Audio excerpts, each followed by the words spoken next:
Hello दोस्तों, good morning. मैं हूं शुभम और आप देख रहे हैं मेरे यूट्यूब चैनल नेचुरल ब्यूटी में आप लोगों का स्वागत है। तो दोस्तों, हम लोग देख रहे थे मोटिवेशन में देख रहे थे। ये लगता है 5वां क्लास है, ठीक है। अगर नहीं देखे होंगे तो जाकर आप लोग देख लीजिएगा, डिस्क्रिप्शन बॉक्स में दे देंगे या फिर प्लेलिस्ट में जाकर देख लीजिएगा। मोटिवेशन एक आप लोग का टॉपिक ही मतलब बनाया हुआ है, लिस्ट अलग बनाया हुआ है, ठीक है। तो पिछले वीडियो में मैंने देखा था अभिप्रेरणा के सिद्धांत है ये सब, ठीक है। अब आइए आप लोग को मूल प्रवृत्तियाँ के बारे में देखते हैं कि मूल प्रवृत्तियाँ कितने होते हैं, मूल प्रवृत्तियों के साथ में संवेग जो होते हैं कितने होते हैं, किसने दिया है, कब दिया है, ठीक है। मूल प्रवृत्ति के सिद्धांत जो है विलियम मैकडूगल द्वारा मतलब कि इसको क्या किया गया है, दिया गया है, ठीक है। मूल प्रवृत्ति का सिद्धांत, जिसमें कौन से पुस्तक में इन्होंने मतलब इनका एक पुस्तक है, मैकडूगल द्वारा लिखा गया एक पुस्तक है जिसका नाम है सामाजिक मनोविज्ञान का एक परिचय, 1908 में इन्होंने दिया है, ठीक है। इसमें मूल प्रवृत्तियों के बारे में बताया है। विलियम मैकडूगल ने मूल प्रवृत्ति के सिद्धांत में कुल 14 मूल प्रवृत्तियां बताई है, ठीक है। और 14 मूल प्रवृत्तियों के साथ में क्या कहा है इन्होंने कि 14 संवेग जुड़े होते हैं, ठीक है। मैकडूगल जो थे वो मूल प्रवृत्तियों के सिद्धांत में कुल कितने, तो 14 आप लोग याद रखिएगा। 14 मूल प्रवृत्तियां बताई है, ठीक है, जिसमें 14 क्या होता है, संवेग जुड़े रहते हैं, ठीक है।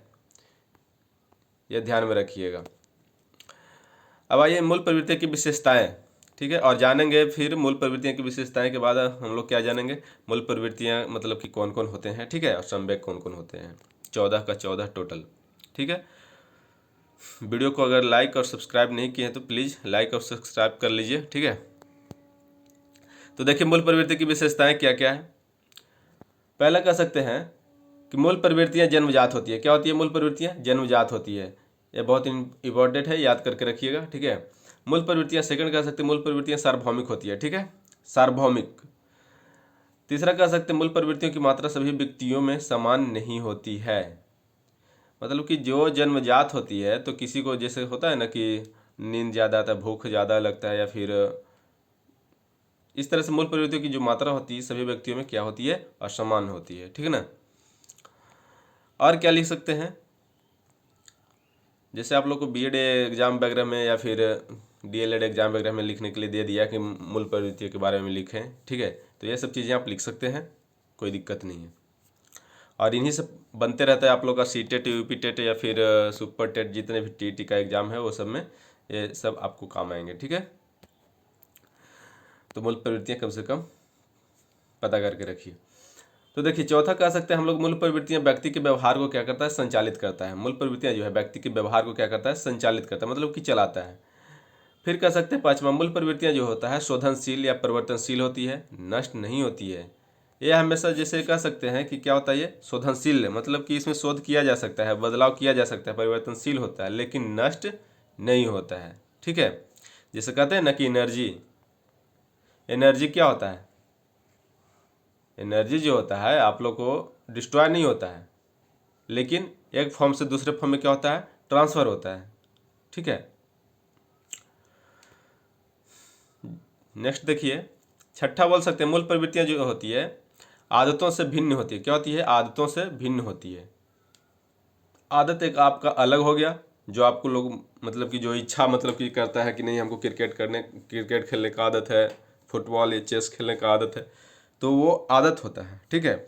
लेकिन मूल प्रवृत्तियां जो होती है वो भूख प्यास ये सब चीज़ें जन्मजात ही होती है, ठीक ना। सातवां बोल सकते हैं कि मूल प्रवृत्तियों में तीन क्रियाएं शामिल होती है। देख लीजिए मूल प्रवृत्तियों में तीन क्रियाएं शामिल होती है, कौन कौन होती है, तो एक होता है ज्ञानात्मक, दूसरा भावात्मक और तीसरा क्रियात्मक।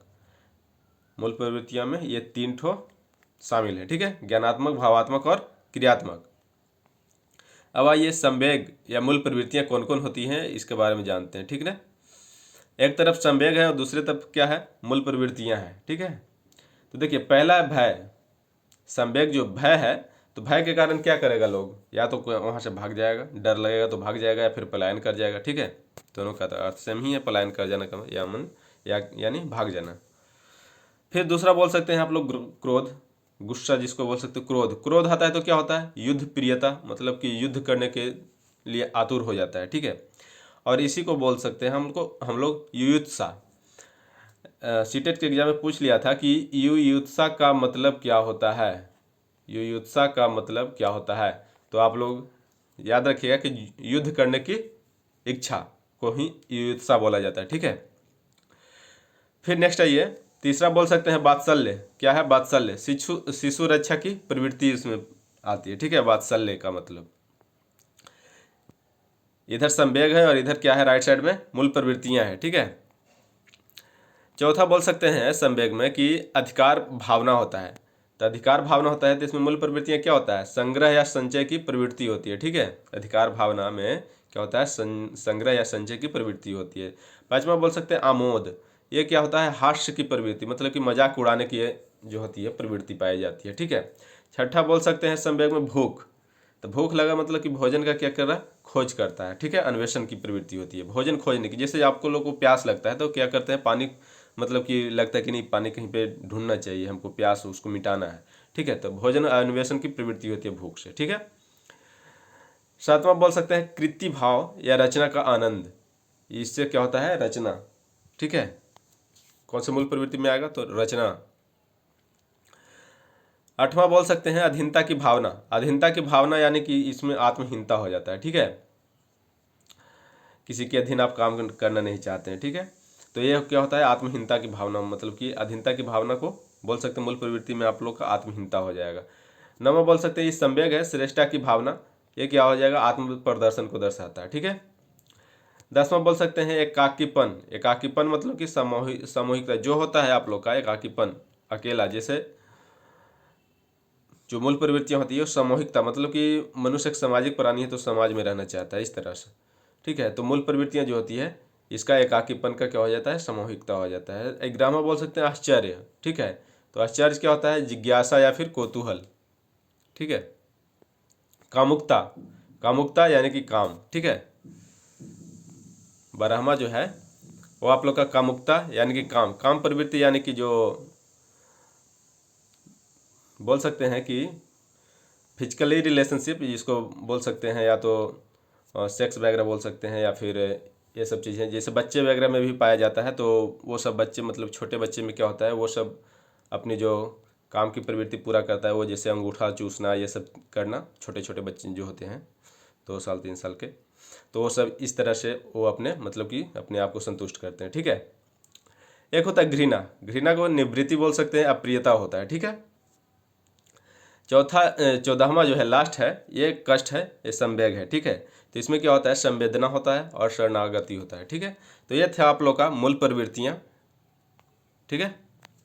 मूल प्रवृत्तियां। अब आइए देख लेते हैं हम लोग जो अब्राहम मास्लो का था, वो क्या था, आवश्यकता पदानुक्रम सिद्धांत। ये आप लोग को इंपॉर्टेंट बन के आता है, ये हमेशा क्वेश्चन पूछ लिए जाते हैं, तो ध्यान में रखिएगा। अब्राहम मास्लो के द्वारा ये कब दिया गया है, तो 1954 ईस्वी में, ठीक है। मूल प्रवृत्तियां मैकडूगल कब दिए थे, तो 1908 ईस्वी में, ठीक है। और ये जो अब्राहम मैस्लो का है आवश्यकता पदानुक्रम सिद्धांत, ये कब दिए हैं, तो 1954 में, याद रखिएगा। कहीं कहीं पूछ लिए जाते हैं कि आवश्यकता पदानुक्रम सिद्धांत किसने दिया है, तो अब्राहम मैस्लो के द्वारा दिया गया है।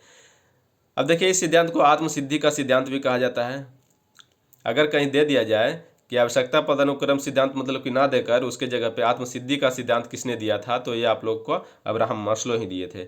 इन्होंने 5 आवश्यकताओं के एक निश्चित क्रम बताया, ठीक है। इस सिद्धांत में 5 आवश्यकता मतलब कि नीड जो होता है उसकी एक निश्चित क्रम, मतलब कि व्यक्ति का जो लाइफ में क्या होता है कि 5 आवश्यकताएं जरूरी होती है। 5 आवश्यकताएं जब होती है तो इसका क्या बताया, वो भी निश्चित क्रम में इन्होंने बताया है। जैसे देख लीजिए यहाँ पे फिगर के अनुसार भी है, फिगर के अनुसार देख सकते हैं कि ये आप लोग का अब्राहम मास्लो के द्वारा दिया गया है कि व्यक्ति जो है पहले क्या होता है, उसके शारीरिक मतलब कि फिजिकल नीड की जरूरी होती है। फिजिकल नीड यानी कि क्या हो, क्या बोल सकते हैं आप लोग, फिजिकल नीड में जैसे भूख प्यास ये सब चीज़ें मतलब कि बहुत ज़रूरी है, ठीक है। जब खाना पीना नहीं खाएगा तो उसका बीमार पड़ेगा, मर जाएगा, तो ये फिजिकली नीड जरूरी हो जाता है, ठीक है। और भी डिटेल्स में जैसे बताया गया है, मेरे यूट्यूब चैनल में देख लीजिएगा, जाकर प्लेलिस्ट में जाकर देख लीजिएगा, कोई थ्योरी है बताए हैं, उसमें मैं इसको डिस्कस किया है, ठीक है।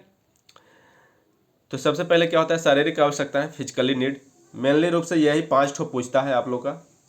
पूछ देगा 5 ठो में 4 ठो दे देगा और 1 ठो और नहीं देगा, मान के चलिए कि 3 ठो दे दिया और 1 ठो कुछ और दे दिया, तो ढूंढना रहेगा, क्वेश्चन पूछेगा कि कौन से इसमें अब्राहम मास्लो का जो है आवश्यकता का सिद्धांत मतलब कि नहीं है। ठीक है, तो या आवश्यकता या फिर बोल सकते हैं क्या आत्मसिद्धि, आत्मसिद्धि या फिर आवश्यकता का पदानुक्रम सिद्धांत नहीं है। ठीक है, तो पांचवा ये देख लीजिए, सबसे पहले क्या होता है, शारीरिक आवश्यकता होती है, ऊपर की ओर जाएगा। फिर क्या होगा, सुरक्षा की आवश्यकता होगी, जैसा ही शारीरिक आवश्यकता की उसकी जरूरत पड़े तो क्या होगा, सुरक्षा की आवश्यकता है, मतलब कि उसको सेफ्टी नीड चाहिए। जब सेफ्टी नीड आ जाता है तो लगता है कि नहीं अब प्यार और स्नेह वगैरह की आवश्यकता, प्यार वगैरह करना चाहिए। ठीक है, तो ये होता है लव की आवश्यकता हो जाती है। जब लव की आवश्यकता मतलब पूर्ण हो जाती है तो क्या होता है, सम्मान पाने और सम्मान देने की आवश्यकता है, मतलब किसी को क्या कहते हैं, सम्मान देने की अवस्था होती है। ठीक है, इज्जत सम्मान जो प्रतिष्ठा होता है ना, तो वो तो मतलब कि एस्टीन नीड होता है इसका। और जो सबसे लास्ट में होता है, ये आप लोग का सेल्फ एक्चुअलाइजेशन होता है, मतलब कि आत्मसिद्धि। जब ये सब चीज़ें पा लिया इंसान तो क्या होता है, लास्ट में क्या होता है, आत्मसिद्धि का आवश्यकता पड़ती है। ठीक है, लेकिन इतना ही से काम नहीं है। देखिए, अब्राहम मैस्लो ने 1959 में 3 आवश्यकताओं को क्या किया, जोड़ा था। और ये कौन कौन आवश्यकताओं को जोड़ा था, ध्यान में रखिएगा। उत्तेजना की आवश्यकता, दूसरा है एकीकरण या समग्र की आवश्यकता। ठीक है, एकीकरण या समग्र की आवश्यकता, और तीसरा आप लोग को जोड़ा गया है आध्यात्मिक की आवश्यकता। ये कब जोड़ा गया है, तो 1959 में, 1959 में। ठीक है, तो ये आप लोग का मैस्लो के द्वारा दिया गया है। ठीक है, तो दोस्तों आज के लिए इतना ही, मतलब कि अगर वीडियो अच्छा लगा तो लाइक कीजिए, सब्सक्राइब कीजिए, अपने दोस्तों में शेयर करते रहिए। ठीक है, और नेक्स्ट क्लास में आप लोग को उपलब्धि अभिप्रेरक मतलब कि अचीवमेंट मोटिव्स बताएंगे। ठीक है, उसके बाद बताएंगे आप लोग को अचीवमेंट मोटिव के बाद आप लोग को बताएंगे अभिप्रेरणा की मुख्य तथ्य वगैरह। ठीक है, उसके बाद आप लोग का अभिप्रेरणा खत्म हो जाएगा। तो आप लोग नोट करते चलिएगा, और ये बहुत ही इंपॉर्टेंट मतलब कि मोटिवेशन बन के आ जाता है किसी भी चीज़ के लिए, तो यहाँ से क्वेश्चन आते हैं। ठीक है, मिलते हैं फिर नेक्स्ट वीडियो में, तब तक के लिए धन्यवाद।